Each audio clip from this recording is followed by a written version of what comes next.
강혜신의 오늘의 미국.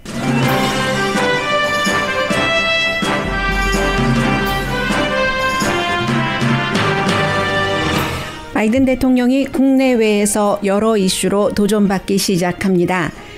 기간 산업안에서는 민주당 진보와 결별할 위기라고 더 힐이 보도했습니다.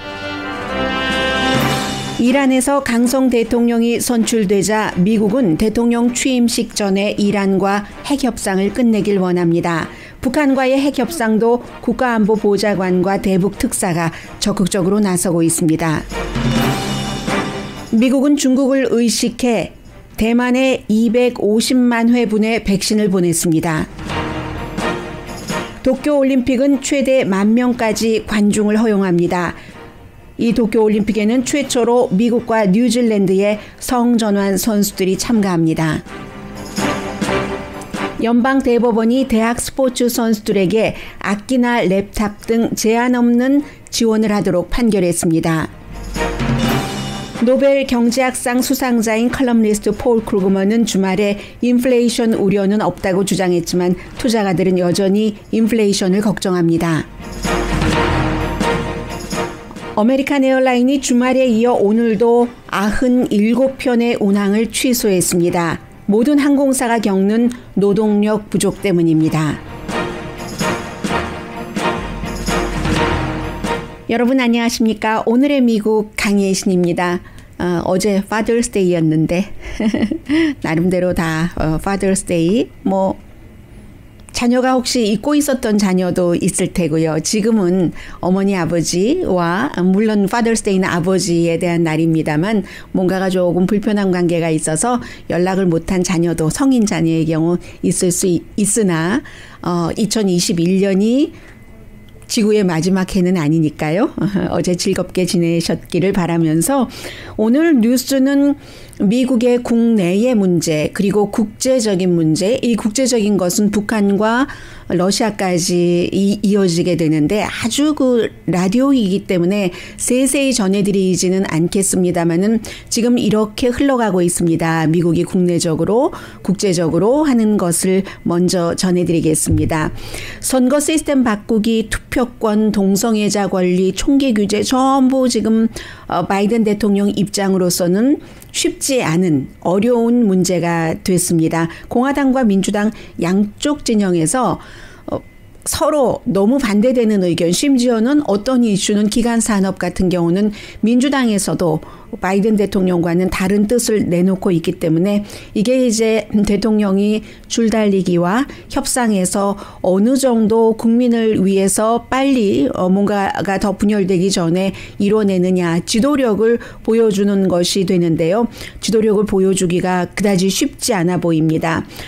또 있어요. 여성과 남성 간의 임금 평등, 동성애자들의 권리 이런 모든 것들인데 가장 기본적으로는 이제 기간 산업부터 말씀을 드리자면 기간 산업 안으로 바이든 대통령이 어떠한 국정 운영 능력에 있어서 특히 민주당 내를 화합할 수 있느냐 없느냐의 테스트를 받게 됐습니다. 왜냐하면 버니 샌더스 버몬트가 지역구인 공화당의 상원 의원이 만약에 지금 여러 가지 그동안 기간 산업이 있었지만 다 잊으셔도 상관없고요.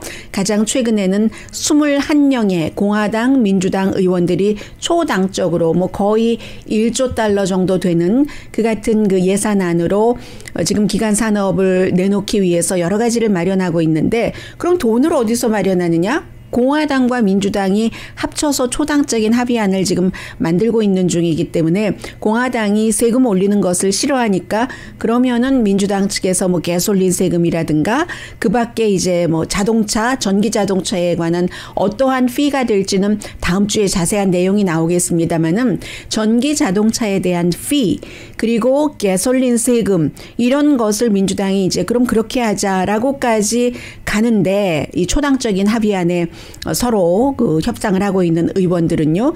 그런데 여기는 또 그 바이든 대통령도 뭐 가솔린세도 오케이. 그러나 만약에 그 가솔린 세금을 올릴 때 여러 가지 복잡한 방정식의 계산 방식이 있는데 만일 가솔린 세금을 얼만큼을 올려서 그 세금이 절대로 어떠한 종류의 세금 인상은 없다라고 본인이 공약을 한 연수입이 40만 달러 그 이하인 미만인 그런 사람에게도 혜택이 크게 충격이 크게 간다면 바이든 대통령으로서도 이것은 받아들일 수 없다고 하고 그런데 더 문제는 민주당에서 딱 50대 50이기 때문에 한 표라도 이탈표가 있으면 안 되는데 거기서 버니 샌더스 의원이 나는 가솔린 세금을 올리면 찬성을 할 수가 없어 라고 딱 나온 겁니다. 무슨 뭐 CNN 방송과의 인터뷰에서 뭐 그 밖에 주요 공중파 방송과의 인터뷰에서 또 나왔기 때문에 바이든 대통령이 그동안 아주 거창하게 얘기를 했었던 초당적인 것은 물론인데 초당적인 것은커녕 민주당 내부에서도 이게 합의가 되지 않는다면은 바이든 대통령으로서는 굉장히 지금 좀 힘들어지는 것일 수도 있고요.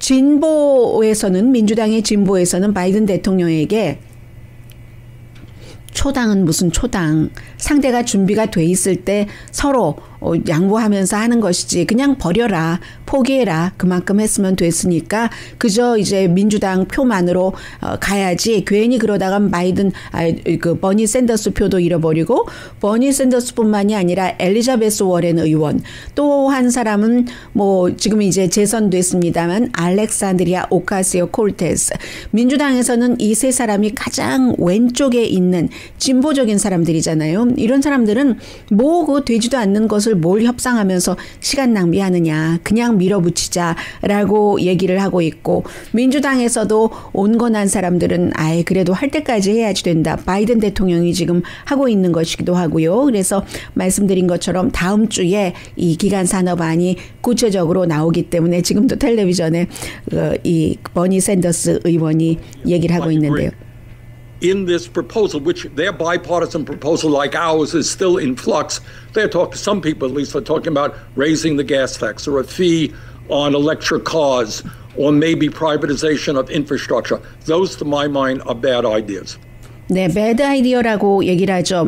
세 번째 제가 말씀드리지 않은 것까지 버니 샌더스 의원이 얘기를 했는데 기간 산업안을 일부를 민간이 맡아서 하도록 하는 거. 이것은 배드 아이디어다. 그리고 본인은 이 배드 아이디어에 대해서는 찬성표를 던질 수가 없다라고 얘기를 했습니다. 뿐만 아니라 뭐 자세하게 말씀은 안 드리겠습니다만은 앞서 말씀드린 여러 가지 이슈가 총기 규제가 지금 제대로 되겠습니까? 아니면 무슨 뭐 선거 시스템 바꾸기 지금 공화당이 그렇게 열심히 그 투표 제한 법안을 만들고 있는데 전부 쉽지 않은 일입니다.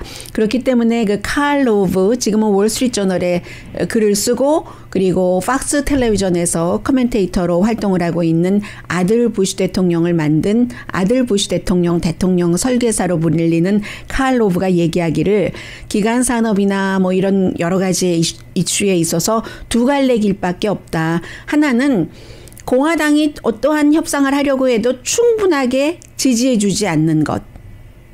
그리고 또 민주당은 단합이 되지 않는 것. 이 두 가지.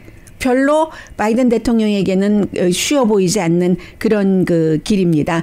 또 총기 규제 하나만 예로 들어드리자면 하원에서는 신원조회를 조금 강화하는 안을 한 사람만 발의하는 것이 아니니까 두 개 안이 하원에서 총기 규제안에 대해서 통과가 돼 있습니다. 그런데 상원에서 총기 규제를 할 뜻이 없기 때문에 공화당 의원들이 그리고 총기협회에서 가장 많은이 아니라 뭐 민주당과 비교를 할 수가 없어요. 많은 정치 헌금을 받는 공화당이기 때문에 그런 목적으로도 그리고 원래 이제 시골 지역 또 시골은 이제 총을 자연과 상대를 해야지 되니까 많이 갖고 있는 경우도 있고 또 경찰력이 너무 멀리 있잖아요. 드문드문 집도 드문드문인데요. 그러니까 여러 가지로 도시 사람들보다는 시골 사람들이 자신 방어를 위해서 총기 소지를 하는 것을 뭐 더 주장을 하고 있고 더 총기와 자연스러운 경우죠. 도시의 경우는 총기 하면은 물론 자기 방어도 되지만 범죄 이런 생각을 많이 하고 있는데 해서 공화당이 절대로 이런저런 이유로 총기 규제안을 통과시켜 주는데 문을 딱 그럴 가능성이 없다라는 것 해서 이 바이든 대통령의 큰 그 변화에 대한 공약이 이제는 허니문 기간은 다 끝났고 어려움을 국내에서 맞고 있다 하는 것 말씀드리고요. 그리고 이제 국제적으로는 이란 문제이기 때문에 주말에 새로운 대통령이 선출됐습니다. 이란의 대통령 선출이 미국과 연관이 되니까 말씀을 드립니다. 지금 현재의 그 하산 그 로하니 대통령은 조금 온건했던 것으로 세계적으로 평가를 받고 있죠. 그런데 어제 대통령이 된 왜 어디서는 61세라고 하고 똑같은 미국 언론인데도 나이 계산법이 어디선 61세라고 하는데 제가 광고 나가는 동안에 한번 찾아보면 되겠네요. 생일을 안 찾아봤네요.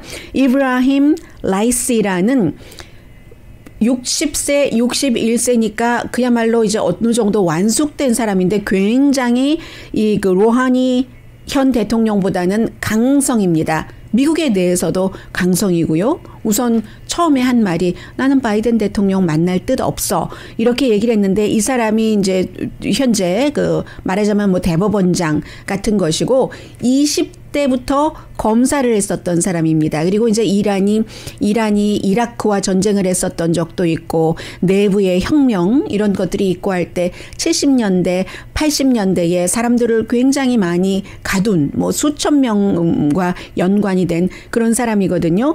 그래서 이제 이런 사람이 됐으니까 이거 미국은 어떻게 해야지 되는가? 우선 두 가지입니다. 첫 번째는 아직까지 8월 달에 취임을 하기 때문에 기간이 남아 있다는 것. 지금 그 제네바에서 이란과 미국과 핵협상을 하고 있습니다. 미국이 직접 그 룸에 들어가는 게 아니라서 그렇지 제네바가 아니라 비엔나예요. 비엔나에서 하고 있는데 그 룸에 들어가는 게 아니라 미국을 대신해서 대리인격인 유럽 국가가 이제 그 이란과 핵협상을 하고 있는데 8월 달이 취임식이니까 레이티스트 핵협상에서는 별로 결과가 없었거든요. 이란이 뭐 탄도탄 미사일 개발 같은 것 멈추지 않겠다 뭐 이런 얘기를 하는 바람에 그런데 8월까지는 지금 6월이니까 7월 8월 1일에 취임을 하지는 않을 테니까 기간이 있으니까 우리는 그 안에 마무리 짓겠다는 한 가지가 있고 두 번째는 이란에서는 누가 대통령이 되든지 이제 최고 지도자요. 아야톨라 알리 카메네이죠. 카메네이. 이 최고 지도자의 손들어줌을 받지 않으면 대통령직을 유지할 수 없고 또 대통령에 당선될 수도 거의 없습니다. 이번에도 투표율이 굉장히 낮았는데 이 최고 지도자가 말하자면 나라의 모든 것을 정하는데 역시 지금 지도자도 지금 대통령도 그가 지지를 했고 이란의 최고 지도자가 미국과 이란의 핵협상을 지지합니다. 카메네이가. 왜냐하면 이 핵협상을 함으로 인해서 지금 북한과 조금 비슷한 형편이에요. 핵협상을 함으로 인해서 뭐 오일 제재 같은 것을 풀어서 그러면 이란의 경제가 좋아지죠. 경제가 좋아지면 국민의 원성을 조금 없앨 수가 있기 때문에 경제 때문에 미국과 핵협상을 하기를 원하고 그러면 새로운 대통령이 강성으로 나오는 것은 국내용인 거죠. 이란 국내용인 것이고 지금 최고 지도자가 원하는 대로 미국과의 핵협상도 별로 문제가 없을 것이다. 뭐 그런 것이고요. 미국은 이 부분에 대해서 역시 가장 좋은 방법은 외교로서 푸는 방법이다. 라고 하고 이것은 북한과도 똑같이 연결이 되는 겁니다. 북한과의 문제도 아마 바이든 대통령 임기 4년 내내 특별한 변수가 없는 한 무슨 선제 공격이니 무슨 또 뭐가 있죠? 선제 공격, 예방 공격, 이런 말, 뭐 preemptive, preventive attack, 이런 얘기는 아마 듣기가 힘드실 겁니다. 기본적으로 모든 것은 무력 전에 외교로 풀어야지 된다고 얘기를 하고 있기 때문에 이란의 새로운 강성 대통령이 나온 뒤에도 잭 설리번 국가안보보좌관이 어제 뭐 여러 그 시사 프로그램에 나와서 외교로 풀겠다라고 얘기를 했고, 그리고 북한에 대해서도 마찬가지죠. 금요일에 여러분께 이제 뭐 김정은 위원장이 북한에서 얘기한 것, 대화와 대결에 대해서 동시에 미국의 새로운 행정부가 들어왔으니까 준비를 해야지 된다. 첫 번째 얘기였습니다. 바이든 대통령 들어오고 나서 그동안은 미국이 그토록 그 대화 좀 해보자고 얘기를 해도 묵묵부답이다가 거기에 대해서도 역시 그 잭 설리번 국가안보보좌관이 대화로 이 문제를 풀어야지 된다. 굉장히 흥미있는 시그널이다. 북한이 대화와 대결이라고 동시에 이 두 가지를 얘기를 했기 때문에요. 그러나 북한이 우리에게 직접 접촉해 주길 기다린다. 김정은 위원장이 뭐 노동신문 이런데 당 대회에서 얘기하는 그것을 간접적으로 우리가 듣는 것이 아니라 시간이 말해줄 텐데 어쨌든 어떤 게 그럼 직접적인 시그널이냐 하고 앵커가 물어봤어요. 북한이 yes, 우리 앉아서 다시 협상을 시작합시다 라는 분명한 대화를 해주기를 원한다고 했고요. 그리고 이제 한반도의 비핵화를 말했습니다. 성킴 대북 특사가 그 한국에 갔죠. 한국에만 가는 게 아니라 이제 일본의 카운터파트도 만나고 할 텐데, 성김 대북 특사는 문재인 대통령이 미국에 와서 바이든 대통령과 정상회담을 할 때 백악관에서 그 자리에서 뭐 특사 임명합니다 하면서 성김 특사 일어나라고 하고 했잖아요. 지금 이제 한국에 가 있는데 성김 특사도 잭 설리번 국가안보보좌관이 하는 말과 같은 말을 하고 한 걸음 더 나아가서 긍정적인 답변이 북한으로부터 곧 있기를 기다립니다. 계속 저희는 희망을 갖고 있습니다. 미국은 끊임없이 지금까지 접근을 하도록 노력을 했고, 그리고 여기서 한 걸음 더 나간 말이 나옵니다. 언제 어디서든지 조건 없이 미국은 북한과 대화를 시작할 준비가 돼 있습니다. 그러면 이건 말이 틀리지 않느냐라고 얘기하는데 틀린 얘기 아닙니다. 미국 대통령이 김정은 위원장을 만나게 될 때 그때는 조건 이씨, 북한이 핵을 포기한다는 그 같은 뭐 한반도의 비핵화가 됐건 북한의 비핵화가 됐건 서로 그 개념조차도 완전히 정리가 돼서 어느 단계까지 결과까지 되기 전에는 나는 김정은 위원장을 만나지 않는다라고 얘기를 했는데, 그런데 실무팀이 그런 것들을 마련해 가는 거잖아요. 그러니까 실무팀들은 지금 성김 대북 특사처럼 조건 없이 언제 어디서든지 북한과 만나겠다.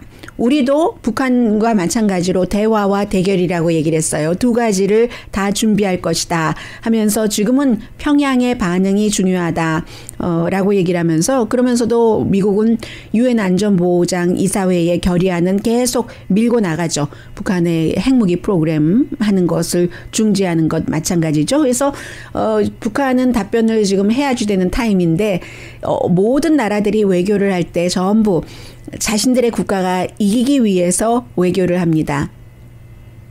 북한의 텔레비전에 또 북한의 신문, 뭐 사설 이런 곳에 보면은 주말에 미국에 딱 대화와 대결이라고 던져놓고 이제 그 평양, 그러니까 중국의 성킴 대사와 마찬가지의 비슷한 그런 형태의 중국 대사와의 대화 이런 것을 얘기를 하면서 리준준이요.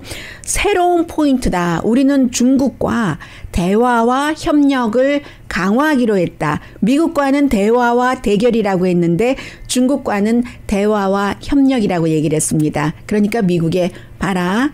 너희들이 우리들이 원하는 제재 풀어주는 것 이런 거 안 하면 뭐 중국으로 가야지. 중국이 우리 그렇잖아도 가뭄이 돼서 식량이 부족하고 한데 그런데 뭐 중국이 줄 거야. 뭐 이런 식으로 지금 미국의 신호를 보이고 있는 겁니다. 그리고 이제 또 하나의 외교적인 부분이 있다면 뭐 깊게 들어갈 이유는 없을 것 같습니다만 러시아에 대해서 러시아와 그 바이든 대통령이 정상회담을 한 게 며칠 되지 않았습니다. 지난주 수요일에 정상회담을 했는데 일주일도 채 되지 않아서 러시아에 대해서 새로운 경제 제재를 한다고 발표를 했습니다. 알렉세이 나발니 제야 지도자를 지금 감옥에 가두고 그리고 풀어준다 뭐 이런 얘기도 하지 않고 하니까 거기에 대한 경제 제재를 하고 있습니다. 굉장히 미국 국내 해외적으로 많은 일들이 동시에 진행되고 있습니다.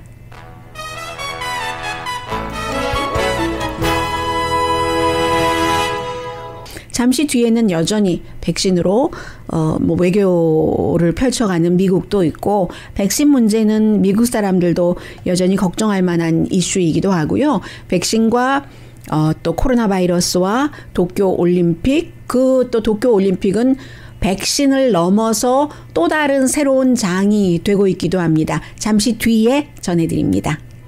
라디오 서울 방송 오늘의 미국 듣고 계십니다.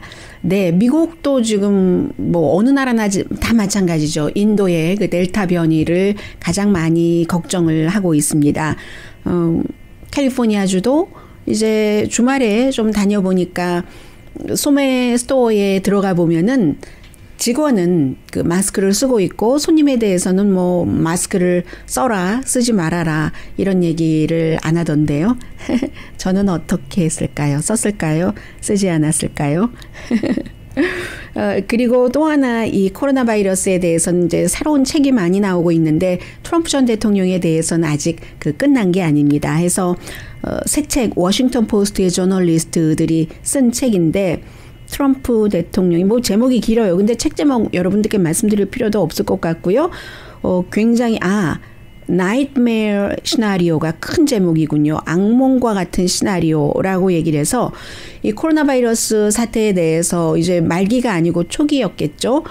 상황실에서 의논을 하는데 트럼프 전 대통령이 코로나 바이러스에 감염된 사람은 관타나모에 보내는 것 이것을 제안을 했다는 겁니다. 스태프들에게 관타나모 베이 거기 우리 땅 맞지? 우리 땅 맞지? 하니까 스태프들이 그렇다고 하니까 그곳으로 보내서 격리시켜야지 된다는 거예요. 그랬을 때 백악관 스태프들이 너무 놀라서 할 말이 없었던 거죠.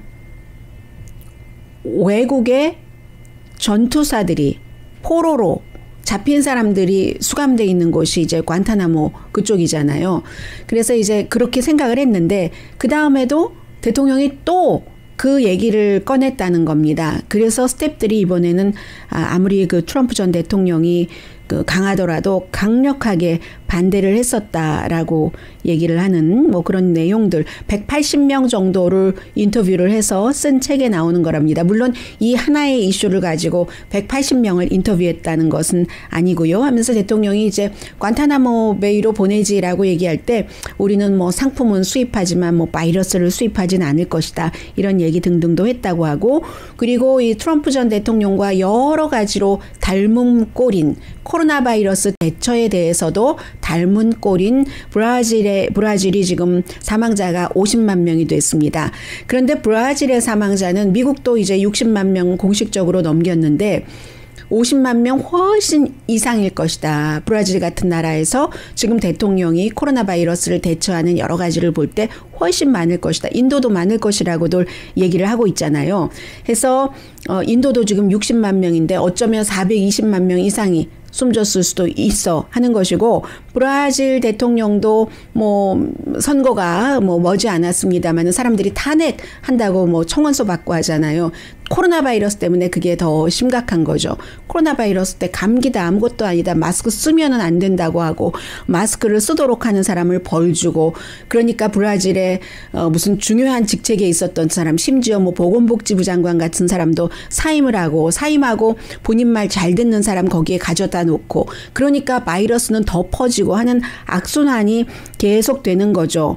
그래서 이제 자이르 볼소나로 대통령 물러나라 시위하고 사람들이 이제 트럼프 전 대통령과 너무 똑같은 것이 많기 때문에 이 사람은 선거에서 져도 트럼프 전 대통령처럼 부정선거라고 하고 물러나지 않을 거야. 그러니까 탄핵시켜야지 돼 하는 것들이 강해지는 게 전부, 그전에는 이런저런 문제, 심지어는 뭐 국민들이 총을 차고 다녀야지 된다. 브라질은 총이 허락되지 않는데, 그래서 본인이 선거 캠페인 할 때도 총을 합법적으로는 쓸 수 없으니까 총 쏘는 신용을 손가락을 펼쳐 보이면서 하고 했었던 사람이잖아요. 11%만 국민들이 백신 접종을 받았을 뿐인데, 아무튼 지금도 그다지 그 코로나 바이러스에 대해서 본인이 원래 해놓은 말이 있기 때문에 어쩌지 못하고, 브라질이 이렇게 힘들다는 것은 미국도 전혀 무관한 게 아니고요. 인도의 그 확산도 전혀 무관한 것이 아닙니다. 게다 대고 이제 브라질의 경우는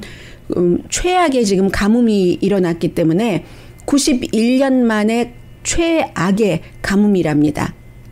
산불도 나죠. 그리고 막 연기가 막 나죠. 공기가 나빠지면 코로나 바이러스에 나쁘다는 것은 상식적으로 우리가 다 알 수 있는 일이고요. 그리고 이제 싱가포르의 경우는 처음에 이제 싱가포르나 대만이나 정말 잘 막았다 했었는데, 싱가포르가 중국산 그 시노백스를 24군데 민간 클리닉에서 접종을 하도록 허용을 했습니다. 효능은 모르죠. 지금 미국이나 영국에서 개발된 코로나 바이러스 백신은 효능이 그래도 어느 정도 그 증명이 되는 것처럼 통계가, 데이터가 나오고 있는데, 중국은 그러니까 신뢰가 제일 중요한 거예요. 중국, 인도, 브라질 이런 나라에서 국가 입장에서 뭘 발표를 하면 사람들이 믿질 않아요. 그 국가 정권에 유리하게 조작을 해서 발표를 한다 하기 때문에. 그런데 어쨌든 싱가포르는 효능과는 상관없이 중국산 백신을 허용을 했다 하는 것이고, 이게 또 중요하죠. 대만에 미국이 250만 도스를 주말에 보냈습니다. 백신을. 모더나를 보냈습니다. 250만 도스면 한국에 미군과 접촉을 하니까 한국 군인들 맞아야 되잖아요. 50만 그 도스와 비교를 할 때 5배거든요. 중국이 또 여기에 이슈가 되는 겁니다. 중국이 대만이 이제 백신을 사려고 하면 이리저리 그 뭐 사방팔방으로 연구를 하고 하면은 중국이 개입해서 막아버린다는 겁니다.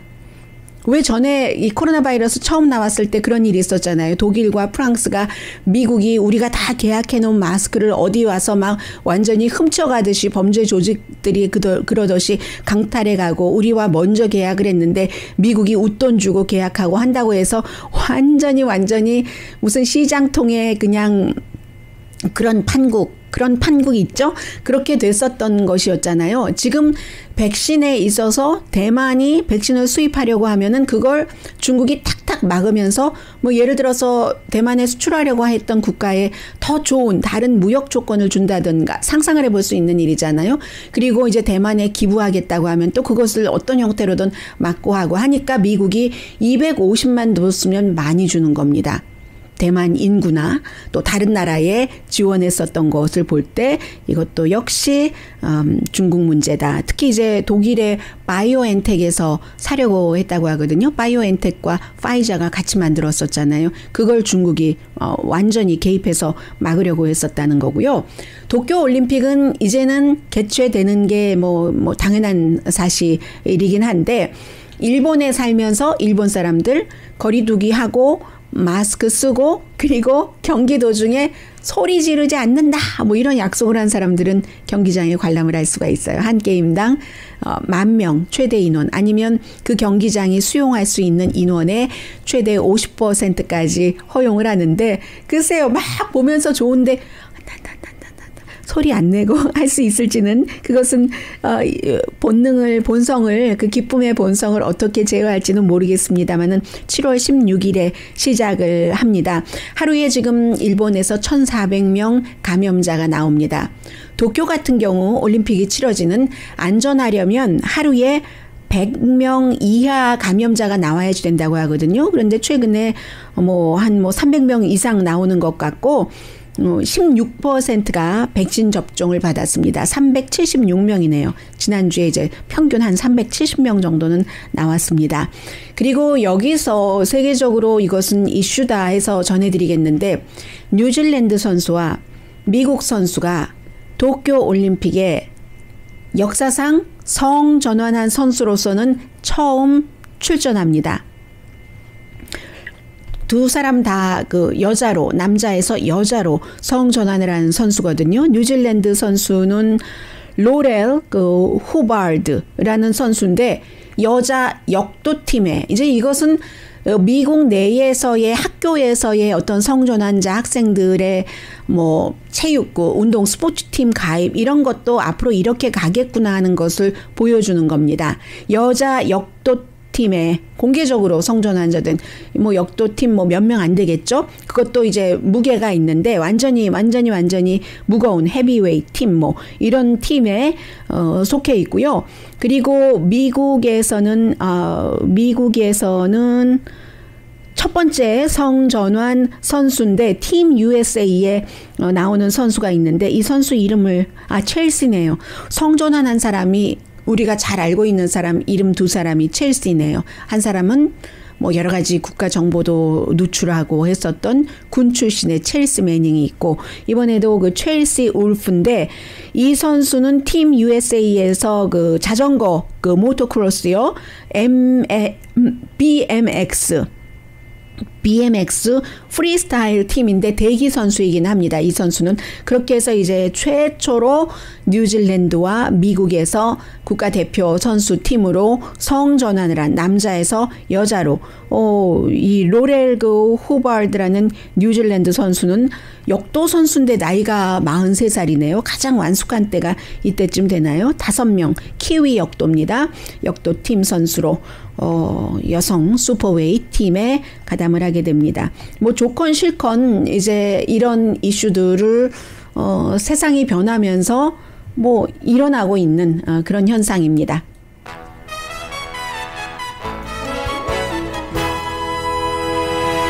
라디오 서울 방송 오늘의 미국 듣고 계십니다.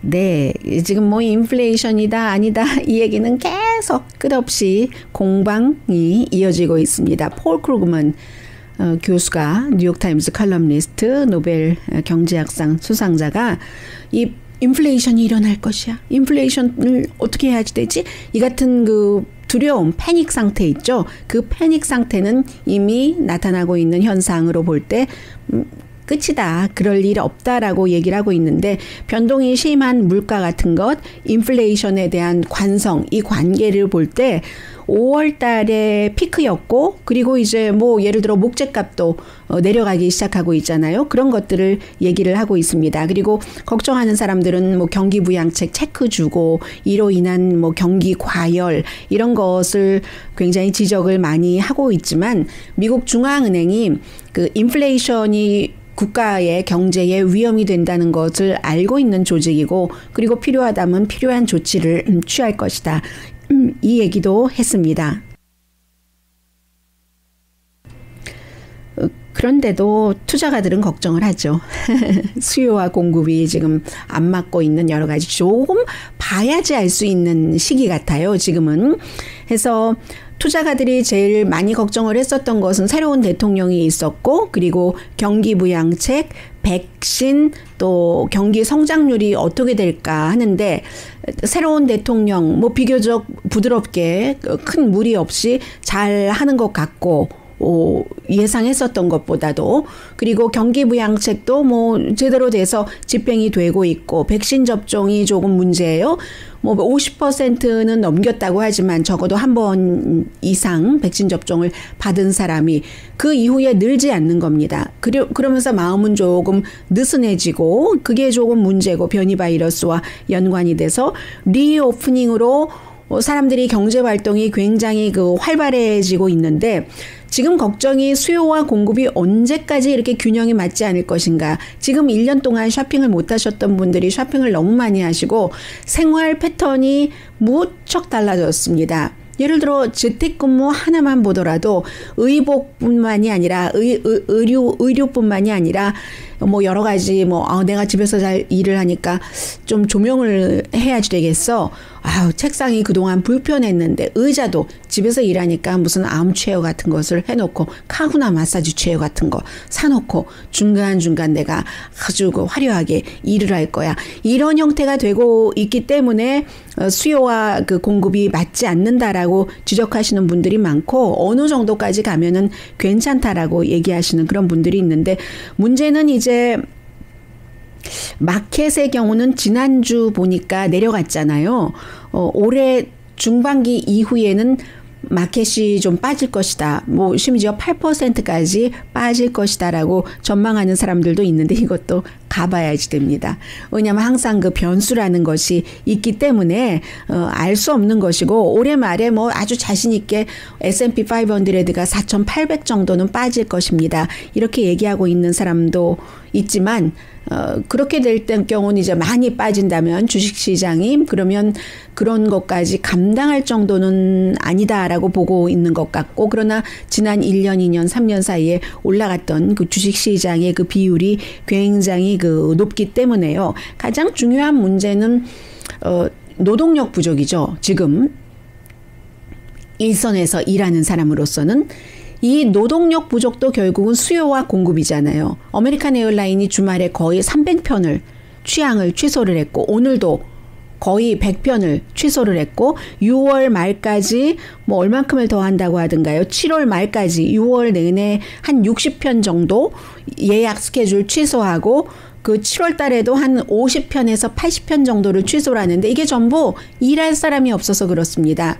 코로나 바이러스 이후에 더군다나 이제 서비스업 또 기내에서 사람들을 접하고 이런 것이기도 하고 여러 가지 문제 때문에 노동력이 없어서 뭐 취항을 못한다고 얘기를 하는데 그렇다고 해서 워낙에 아메리칸 에어라인 같은 것이 버스처럼 노선이 많잖아요. 하루에도 막 수없이.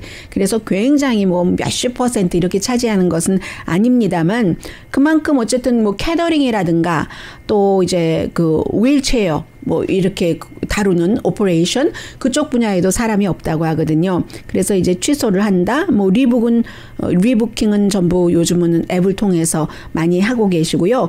교통안전국의 국장 대행도 지금 공항에서 일할 사람이 너무 없기 때문에 임시로 공항에서 자원봉사를 할 그럴 그 직원들 사이에서 시간 남거나 이렇게 되는 경우 그런 사람들을 찾고요. 지금 새롭게 사람들을 마구는 아니고 많이 모집을 하려고 하는데 요즘은 그 임플로이어 하면은 임플로이어가 아니라 임플로이가 좋은 입장이죠. 임금도 더 준다고 하고 베네핏도 더 준다고 하더라도 이참에나 다른 것을 생각해 봐야 되겠어. 아니 열심히 일해도 뭐 집값도 못 내고 차값도 못 내는데 하는 사람이 코로나 바이러스 때 굉장히 많았고 그전에는 하루하루 막느라고 급급해서 그렇게 생각은 하다가 또 막고 생각하다 또 막고 있는데 1년이라는 긴 세월이 있었기 때문에 준비를 했었던 사람들도 있고요. 이제 이동이 굉장히 많아지는 거죠. 노동시장에서의 이동이요. 자, 잠시 뒤에 오늘 연방대법원의 또 하나의 판결 전해드립니다.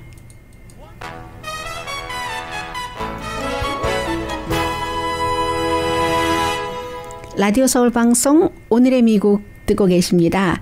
네, 그 연방대법원이 NCAA요, 그 대학 체육협회에 반대하는 그런 그 판결을 내렸는데 이것도 이번에 요즘에 연방대법원이 그 만장일치가 많네요. 며칠 사이에 2번이었으니까요. 며칠 전에는 종교적인 자유, 표현의 자유를 좀 그 뒷받침해주는 포스터 케어인데 카톨릭 계열의 포스터 케어 소셜 그런 그 재단에서 엄마 아빠가 다 그 동성애자라면 아이들을 기르게 할 수 없다 하는 거기에 만장일치로 찬성을 했고 오늘은 전국 대학협회가 디비전 1 대학 선수들의 이제 소송을 제기한 거예요. 하급 법원의 판결을 지지했습니다. 학교는 이 대학 스포츠 선수들에게 무제한으로 제한 없이 학문에 관한 것이라면 전부 지원을 해야지 된다. 9대 0이었거든요. 이 웨스트 버지니아의 선수들이 소송을 한 케이스인데 악기도 사줘야지 되고 랩탑, 과외지도 서비스 또 인턴십을 할 때도 돈을 다 지불을 해야지 된다라고 판결을 했습니다. 그런데 이제 대학 그 스포츠 선수 협회 NCAA는 제한이 필요하다고 했어요. 어떤 것은 지원하지만 어떤 것은 전부 돈하고 연관이 되는 거잖아요. 아마추어 스포츠 선수도 있는데 그런 아마추어 선수에게 뭐 물론 대학은 아마추어지만 인턴십을 한다고 돈을 줘? 뭐 환경상 이게 말이 되지 않는데 이렇게 얘기를 하는데 연방 대법원은 이것을 어떤 그 독점법 위반 같은 것에 이렇게 비유를 하면서 대학이 또 이 얘기는 또 그 캘리포니아주의 게빈 뉴섬 주지사가 하는 얘기도 해요. 대학이 선수들로 인해서 정말 얼마를 버냐. 1년에 수억을 뭐 얼마를 버는지 수억이라고 하는 것은 많다는 뜻에서 그렇게 말씀드렸고요. 그만큼을 버는데 아니 선수에게 뭐 랩탑 사주고 악기 사주고 악기도 악기 나름이긴 합니다만은 그런 것이 왜 안 된다는 거야. 뭐 몇 푼 지원하는 것을 왜 안 해. 캘리포니아주의 게빈 뉴섬 주지사의 얘기입니다. 그런데 이제 이런 것들은 나중에 여기까지 나갈 수가 있죠. 그럼 학교가 선수의 이름이라든가 그 선수의 이미지로 큰 돈을 벌 때 그 큰 돈을 벌 때 뭐 일종의 로열티 피처럼 이 학생 선수에게도 돈을 지불을 해야지 된다. 이런 여러 가지 것까지 연결이 될 수도 있는 것이고 연방의회는 이 이슈에 대해서 지금 심의 중입니다. 네, 미국이 코로나 바이러스 백신을 이제 분배하는 거 지난번에 얼만큼 하겠다고 약속했잖아요. 그래서 즉시 한 것과 나머지를 지금 오늘 발표를 했는데 그 나머지의 250만은 뭐 대만에 가는 것이고요. 지역적으로 보면은 중동, 아프리카, 동유럽, 아프가니스탄, 서한지구도 있고 가자지구, 우크라이나, 조지아 그리고는 more 국가가 있는 거예요. 이 정도로 미국에서 얼만큼 그 백신을 공급받은 국가의 이미지가 미국에 대한 이미지가 좋겠습니까? 나쁘겠습니까? 그것도 러시아 백신 받을래? 중국 백신 받을래? 미국과 이 영국 백신 받을래? 하면 미국과 영국 백신이죠. 미국 백신이 더 좀 좋아할 수가 있고요. 그래서 이제 그런 일들이 있고 어제 아버지 날이었는데 나타리 코럴이라는 45살의 소셜 워커이신 위스콘신주의 이 아버지가 요 며칠 굉장히 주목을 받았거든요. 이분은 다른 사람을 돕는다는 그 Tunnel to Towers Foundation이라는 이 재단이 임무 수행 중 숨진 사람의 가족을 지원하는 그런 단체입니다. 뭐 코로나 바이러스 시대잖아요. 2020년 6월부터 그런 단체가 있다는 얘기를 듣고 이 아버지가 푸시업을 해서 세계 기록을 세웠는데요. 하루에 평균 4,100번의 푸시업을 이 푸시업을 4,100번씩 해서 기네스북이 다 확인을 했답니다.